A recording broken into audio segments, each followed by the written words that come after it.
Suatu ketika hiduplah seorang lelaki tua dan seorang perempuan tua di sebuah rumah kecil di pinggir hutan. Segala sesuatu dalam hidup mereka berdebat, hanya satu hal yang hilang, lelaki tua dan perempuan tua itu tidak memiliki anak. Suatu ketika lelaki tua itu meminta untuk membuat roti jahe dalam bentuk manusia kecil.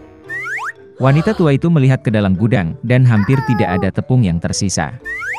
Dia mengambil mangkuk, menggosoknya di sepanjang kotak, menyapunya di sepanjang dasar, dan segenggam atau lebih dari 2 genggam dikumpulkan.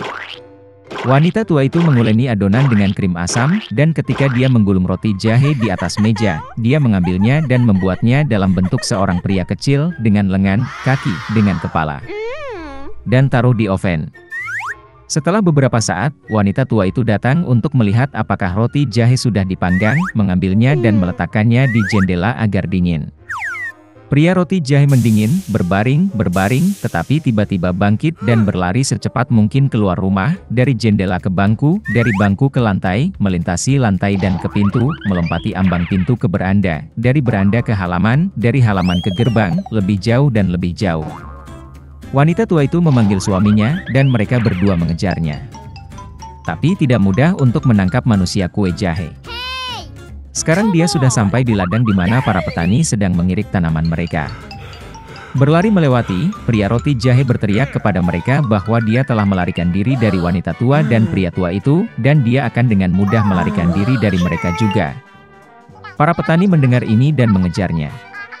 Tapi, tidak peduli seberapa cepat mereka berlari, mereka tidak bisa mengejarnya.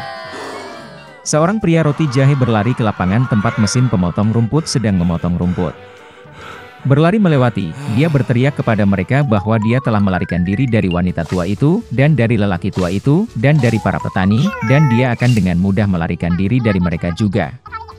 Para pemotong rumput tidak tahan dengan ejekan seperti itu, semua orang bergegas mengejar si pembuat roti jahe.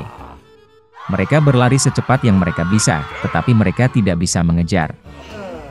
Dan ke arah lelaki kecil, sapi itu sedang berjalan, dia berteriak kepadanya bahwa dia telah melarikan diri dari wanita tua itu, dan dari lelaki tua itu, dan dari para petani, dan dari mesin pemotong rumput, dan dia akan dengan mudah melarikan diri darinya juga. Sapi itu marah, dan juga mengejar manusia kue jahe itu. Hanya dia yang tidak bisa mengejar. Dan seekor babi bertemu dengannya. Pria kecil itu berteriak bahwa dia telah melarikan diri dari wanita tua itu, dan dari pria tua itu, dan dari para petani, dan dari mesin pemotong rumput, dan dari sapi, dan dia akan dengan mudah melarikan diri darinya juga. Seekor babi memekik dan berlari mengejar. Hanya saja dia tidak bisa mengejar, dia terlalu gemuk. Seorang pria roti jahe berlari di sepanjang jalan, dan seekor kelinci bertemu dengannya. Pria kecil itu berkata bahwa dia telah melarikan diri dari wanita tua itu, dan dari lelaki tua itu, dan dari para petani, dan dari pemotong rumput, dan dari sapi, dan dari babi, dan dia dengan mudah akan melarikan diri darinya juga. Kelinci itu mendengar ini, dan mengejarnya. Dia juga tidak dapat mengejar pria kecil itu, hanya kelinci yang melihatnya. Seorang pria roti jahe berlari, dan seekor serigala bertemu dengannya, "Aku akan memakanmu," kata. Dan lelaki kecil itu menjawab bahwa dia telah melarikan diri dari perempuan tua, dan dari lelaki tua, dan dari para petani, dan dari pemotong rumput, dan dari sapi, dan dari babi, dan dari kelinci, dan dia akan dengan mudah melarikan diri darinya juga. Serigala itu menggeram dan berlari ke arah manusia kue jahe, dan dia menghindar, dan berlari secepat yang dia bisa. Hanya serigala yang melihatnya. Seorang pria roti jahe sedang berlari, dan seekor beruang besar bertemu dengannya. Pria kecilnya tidak takut, tetapi berteriak bahwa dia telah melarikan diri dari wanita tua itu, dan dari lelaki tua itu, dan dari para petani, dan dari mesin pemotong rumput, dan dari sapi, dan dari babi, dan dari kelinci, dan dari serigala, dan dia akan dengan mudah melarikan diri darinya juga. Seekor beruang ganas menghentakkan kakinya, dan mengejarnya. Tapi beruang itu terlalu lambat untuk mengejar si pembuat roti jahe yang cepat. Seorang pria roti jahe berlari, dan seekor rubah bertemu dengannya. Rubah itu sangat licik, tetapi lelaki kecil itu tidak mengetahui hal ini. Oleh karena itu, karena kebiasaan, dia mulai berteriak bahwa dia telah melarikan diri dari wanita tua, dan dari lelaki tua, dan dari para petani, dan dari pemotong rumput, dan dari sapi, dan dari babi, dan dari kelinci, dan dari serigala, dan dari beruang, yang artinya dia akan dengan mudah lari darinya juga. Rubah mendengarkan sampai akhir, dan berkata bahwa dia sangat tua, tidak mendengar apapun. Dia mendekati pria kecil itu dan memintanya untuk mengulanginya. Mematuhi roti jahe konyolnya, dan mulai membual lagi. Rubah mendengarkan sampai akhir, dan berkata bahwa dia masih tidak mendengar apapun. Dia semakin mendekati pria kecil itu dan memintanya untuk mengulanginya lagi. Pria roti jahe setuju, dan kemudian saja dia memulai lagi, saat Rubah menerkamnya dan makan. Dan pria kue jahe tidak lagi membual tentang. Suatu ketika ada seorang gadis. Dan dia memiliki rambut yang indah dan panjang sehingga semua orang yang melihatnya tidak dapat mengalihkan pandangannya. Untaiannya sangat ringan, hanya emas. Oleh karena itu, mereka memanggilnya Goldilocks. Untuk semua kecantikannya, dia adalah gadis kecil yang sangat nakal. Ibu selalu mengizinkannya berjalan-jalan di halaman, tetapi memerintahkannya untuk tidak pergi ke hutan di belakang rumah mereka. Goldilocks sangat tertarik untuk mengetahui apa yang ada di hutan itu. Jadi, sementara ibu tidak melihat, entah bagaimana dia meninggalkan rumah ke dalam hutan. Gadis itu berjalan lama di dalam hutan. Entah dia menemukan beri, lalu melihat bunga yang indah, lalu mendengarkan bagaimana burung berkicau. Jadi dia tersesat di hutan. Dan tiba-tiba dia melihat rumah yang tidak biasa di tempat terbuka.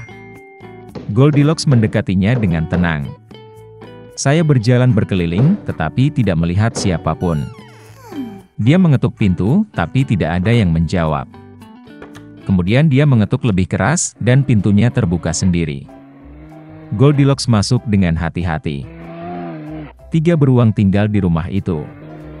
Seekor beruang adalah ayah besar dan berbulu lebat. Yang lainnya adalah induk beruang. Itu lebih kecil. Yang ketiga adalah seekor beruang kecil. Beruang tidak ada di rumah karena mereka berjalan-jalan di hutan. Gadis itu memasuki kamar dan melihat 3 mangkuk bubur di atas meja. Mangkuk pertama yang terbesar adalah ayah beruang. Mangkuk kedua yang lebih kecil adalah induk beruang, dan yang ketiga yang terkecil adalah anak beruang. Di dekat setiap mangkuk ada 1 sendok besar, sedang, dan kecil. Goldilocks sangat lapar sehingga dia pertama kali ingin makan dari mangkuk besar. Dia mengambil sendok terbesar, mengambil bubur, mencicipinya, tetapi buburnya terlalu panas. Kemudian dia mengambil sendok berukuran sedang, mengambil bubur, mencicipinya, tetapi buburnya terlalu dingin. Akhirnya dia mengambil sendok kecil dan mencicipi bubur dari mangkuk kecil. Bubur ini tidak panas atau dingin pas. Dan Goldilocks memakan semua bubur dari mangkuk kecil. Setelah makan, gadis itu ingin duduk, dan melihat 3 kursi di dekat kompor, 1 besar, yang lain lebih kecil, dan yang ketiga, sangat kecil, dengan bantal merah kecil. Pertama, dia mencoba naik ke kursi terbesar, tetapi tidak bisa. Kemudian gadis itu mencoba duduk di kursi tengah, tetapi sangat keras dan tidak nyaman. Akhirnya dia duduk di kursi terkecil, dan kursi itu tepat untuknya. Goldilocks sangat menyukai kursi itu sehingga dia mulai mengayunkannya. Kursi itu retak, patah, dan dia jatuh ke lantai. Gadis itu bangkit dan pergi ke ruangan lain. Ada 3 tempat tidur besar, sedang, dan kecil. Pertama, Goldilocks naik ke ranjang pertama, tetapi ranjang itu terlalu tinggi dan keras. Saya berbaring di bagian tengah, terlalu luas dan lembut. Gadis itu berbaring di ranjang ketiga yang terkecil. Dia tepat untuknya. Goldilocks merasa sangat nyaman dan nyaman sehingga dia segera tertidur. Gadis itu tertidur lelap ketika keluarga beruang kembali ke rumah. Beruang menjadi sangat lapar dan segera pergi ke meja. Melihat mangkuknya, Papa Bear sangat marah. Seseorang sedang memakan buburku. Dia menggeram. Ibu beruang juga melihat ke dalam mangkuknya dan menggeram pelan. Seseorang juga makan dari mangkukku. Dan anak beruang, melihat mangkuk kosongnya, berteriak keras, seseorang tidak hanya makan dari mangkukku, dia memakan semua buburku. Beruang itu mencium ada sesuatu yang tidak beres, meninggalkan meja, dan mulai melihat sekeliling. Ayah beruang memperhatikan bahwa seseorang memindahkan kursinya dan menggeram dengan suara yang mengerikan, seseorang sedang duduk di kursiku. Ibu beruang melihat kursinya dan mengeluh seseorang sedang duduk di kursiku dan memindahkannya dari tempatnya. Dan kemudian, beruang itu melihat kursinya yang rusak dan sekali lagi berteriak dengan keras, seseorang tidak hanya duduk di kursiku, tapi juga mematahkannya.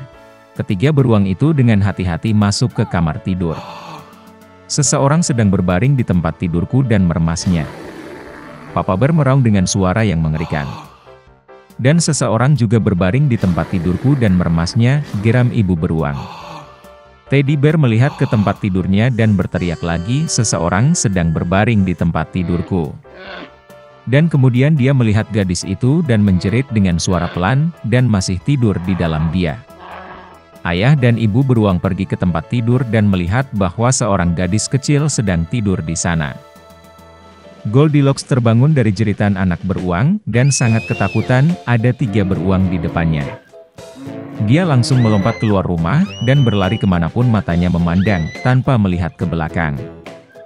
Gadis itu berlari sangat lama, dia sangat lelah, dan kemudian dia melihat ibunya, yang mencari putrinya yang hilang di hutan. Sejak itu, Goldilocks selalu mendengarkan ibunya, dan tidak melakukan apapun tanpa izinnya. Dia menjadi gadis yang sangat penurut, baik dan baik.